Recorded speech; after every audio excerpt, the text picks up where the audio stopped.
From way back, as far as 2005, news of discoveries of bank accounts filled with loot stolen from Nigeria by General Sani Abacha, a former military dictator, has been appearing in the headlines. More recently, another bank account containing £211 million, which is approximately an equal of 82 billion naira, has been discovered and traced to the former dictator. Now, the money was recovered and subsequently confiscated in Jersey Channel Islands on the request of the United States of America government. Is there no end to the discoveries of Abacha's loots? Still with me in the studio are two political analysts, Adeniyi Kunu and Lulu Elegbe. Thank you, gentlemen, for staying with us. Thank you for having us. Now, after Abacha's death, the then governor of President Olusegun Obasanjo commenced this process, and since then we've recovered billions of naira that has been stolen. The latest is this 21 million pounds that we have. Let me just start with 11 million. Yes, let me start with your thought. Let me start with you. Well, I think like everyone else, I think it's reached a point for me where it's not that surprising anymore. And the funny thing is we're having a discussion about this on a group I'm on last night and this morning about whether or not, I think someone made a comment that he thought President Obasanjo said at a point that we recovered all the Abacha loot. But my point is, I don't think anyone really knows the exact amount of the Abacha loot, or the quote-unquote Abacha loot. So I don't think I would doubt any report or any comment that says we recovered all the Abacha loot, because I don't believe anyone knows the exact amount. Now, this particular case in Jersey and the US, I think the first request to freeze the funds came in 2007 or something like that. And then, so this went on, there was a major break in the case in 2014, and it's gotten to this point. So my point is, we didn't know about this until the last couple of days. So I think that there's more of this money out there. There are these legal wranglings going on in different countries, different jurisdictions, because this particular one, they haven't said the breakdown, but what I understand is that the money is going to be split between the US, Jersey, and Nigeria. Again, why that's the case. If you've proven it's Nigeria's money, I'm not sure why we're splitting. Yeah, I'm actually going to come to that question, but let's take it in progression. Yeah, that's a different issue. But my point is, because we didn't know about this, and it seems to have come out of the blue, but it's actually been going through court processes for the last few years. So I wouldn't be surprised if there are more of these processes going on in different jurisdictions around the world, and then one day, so when it eventually gets settled, that's when we all hear about it. So that's why I said I'm not that surprised. Yeah, but from indication, that money is not going to all come to the country. But we'll get to that in a bit. I want to talk to you, Mr. Kuni, about the role being played by foreign organization in this situation. We know that for the Metro UK report that the Doraville Properties Corporation is at the forefront of this particular recovery. What do you make of the role of foreign corporations in this? And is there a possibility that more monies are out there that may never be found? Okay, I'd like to begin by referring to what the former Prime Minister of UK, David Cameron, said when they had an international get-together. That was about 3 years ago. He said Nigeria is fantastically, and I don't want to refer to him in the past, fantastically corrupt, because this is part of the evidence of being fantastically corrupt. What the president said then was, well, you can say we're fantastically corrupt, but we want you to give us all our monies that you have, to paraphrase him, with you.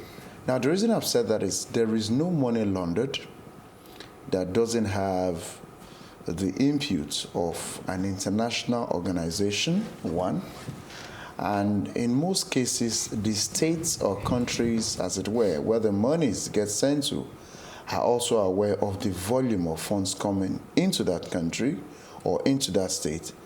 But oftentimes, because they want to make use of the money to develop certain things where the money is coming to, they keep quiet. You're talking about Doraville Properties, for instance. The money, as it came in definitely has certain percentages. That is what they've told you is in their coffers. Nobody brings money into a country without a certain percentage. It could be that what you want to bring into the country is 200 million, and the person who is to help you get it loaned asks for 50. You just put the 50 on top and tell the person 200 is mine, don't touch it. Put 50 in the account, so you send 250 million. What I want to bring out of this is I'd appreciate that when we talk about corruption, we should know that corruption is never a one-way street. There has to be somebody who helps to launder, and there has to be the person who is willing to launder, and ultimately the person who helps you courier the funds could also be the person who owns the back end where the funds eventually get to.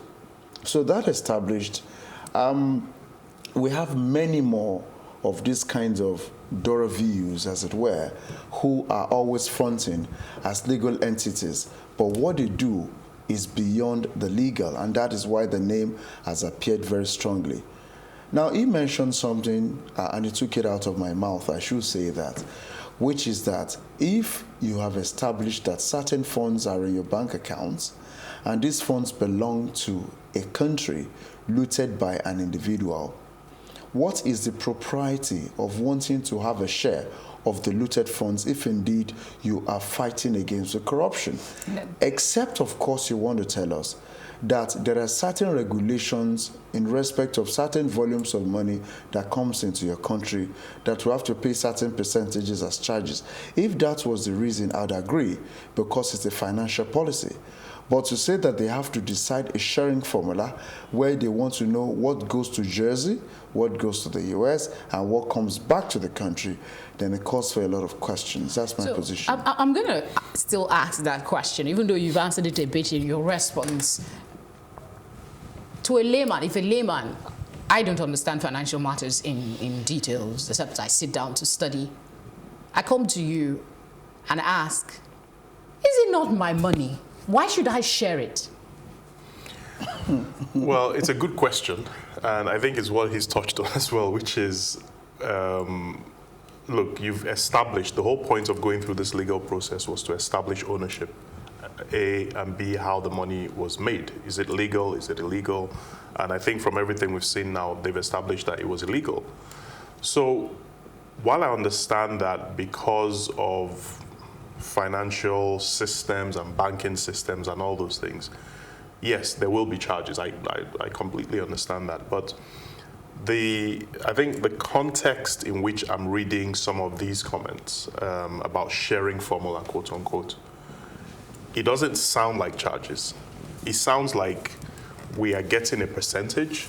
They certainly are, because they said I think there's a confiscation fund or something where a percentage will be left with the Jersey people, and they're going to take that money to fund, I think, some police reform or something. That's part of my worry, though. Then how can you then say that you're fighting international corruption? Because that for them is a revenue earner. Because if you're trying to get to a point where no illicit funds are coming into your country, whatever it is you're trying to fund with those, whatever percentages those are, it means you're going to get that money from somewhere else. So in a way, it's almost like people bringing in illicit funds to these places, it's almost like there's an incentive for them to receive the funds. Yes, you go through the legal process and you say, yes, we're fighting corruption, and so we have to send the money, we have to freeze the funds and all those things. But what they don't say is that in freezing those funds, whatever happens to the money at the end of the day, they get a cut from that money.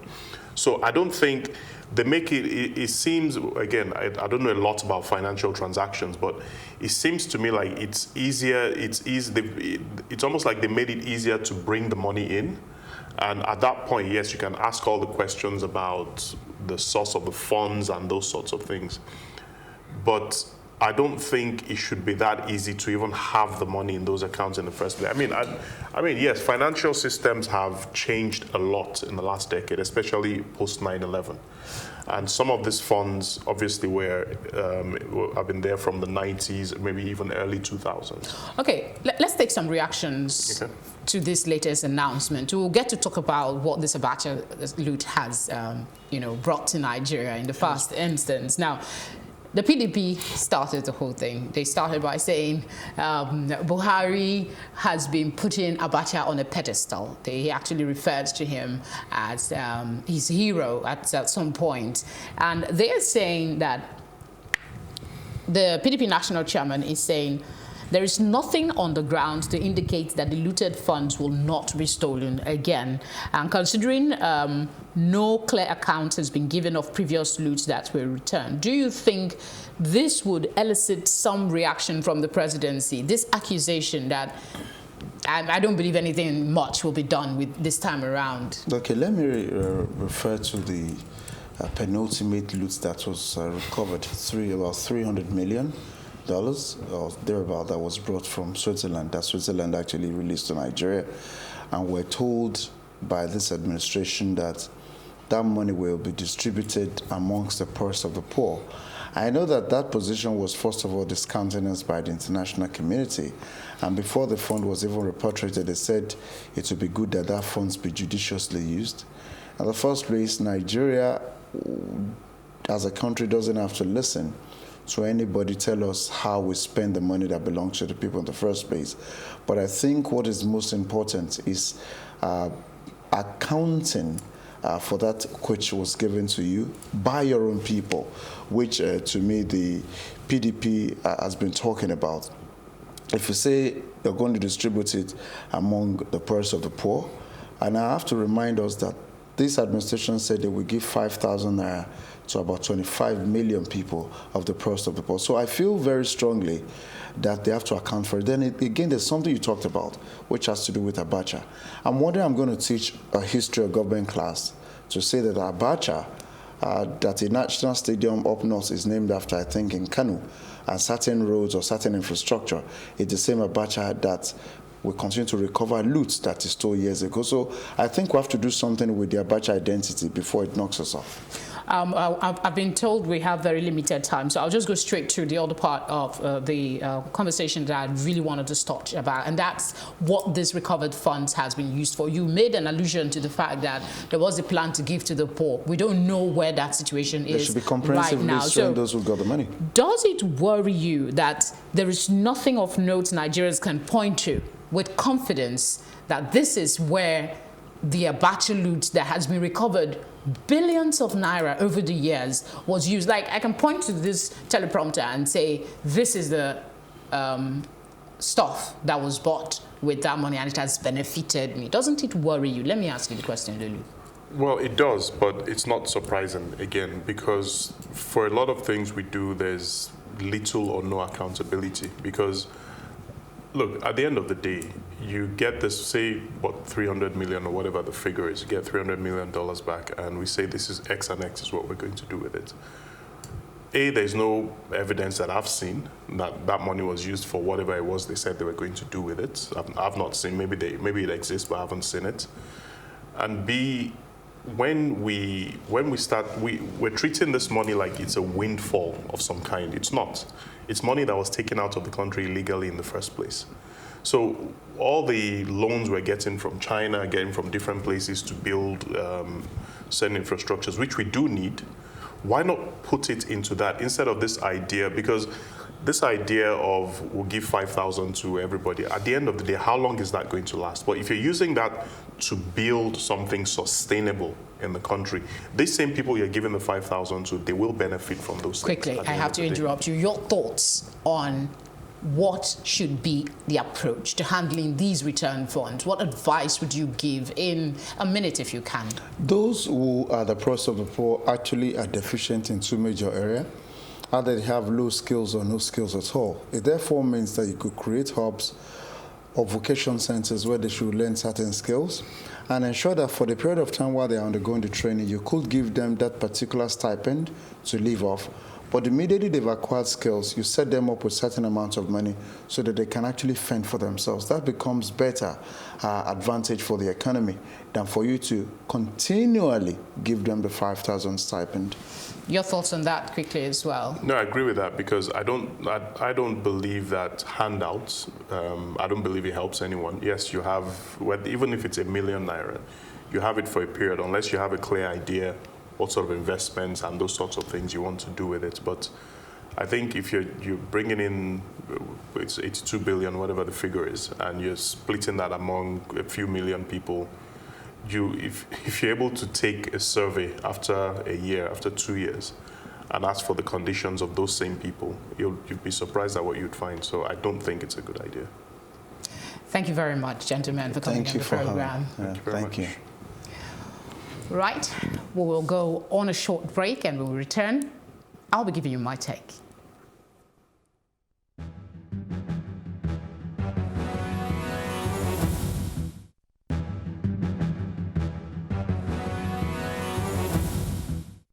Sudan's ruling Transitional Military Council has said it had launched an investigation into recent violence in the country.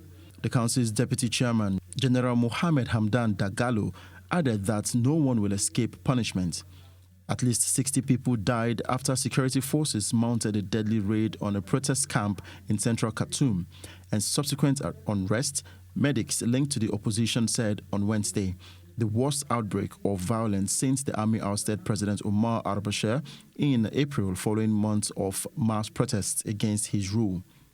The raid marked a pivotal moment in the development of post-Bashir Sudan, a rift between the powerful military leaders and the opposition groups who had been haggling for weeks over who should lead the transition to democracy. عدد من الشهداء وآخرهم امبارح 2 ناس مشوا في أغراضهم كده الحكاية وضحت يا إخواننا الحكاية كده وضحت يعني من تلقى بتاع الدعم السريع تقتلوا ديل المظاهرين ديل ما المظاهرين ديل ما المظاهرين دي عصابات ونبهنا ليه من بدري ويا جماعة المخطط حنكشف للشعب السوداني إن شاء الله. الآن ننبه من هنا ننبه كل الشعب السوداني. الآن في عربات بكاسي في الأحياء امبارح في العباسية في المنصورة في مبدأ من تحت شخصية الدعم السريع وبتروع وبتهدد في الناس وبتشيل حق الناس. Here's my take. By the time Abacha died in office in June 1998, he had reportedly stolen an estimated $2.2 billion from the country's coffers. After a successful transition to democratic rule in 1999, the then president, Olusegun Obasanjo, championed efforts to return the loot to the country. By the time he left office in May 2007, he had secured the recovery of approximately $2 billion. Since then, more money has been returned to the country, yet many Nigerians do not believe any of it has been of real benefit to the country. The much-publicized federal government social investment program targeted at the poor, which started in 2016, is yet to be felt. All recovered funds should be dedicated to wealth creation.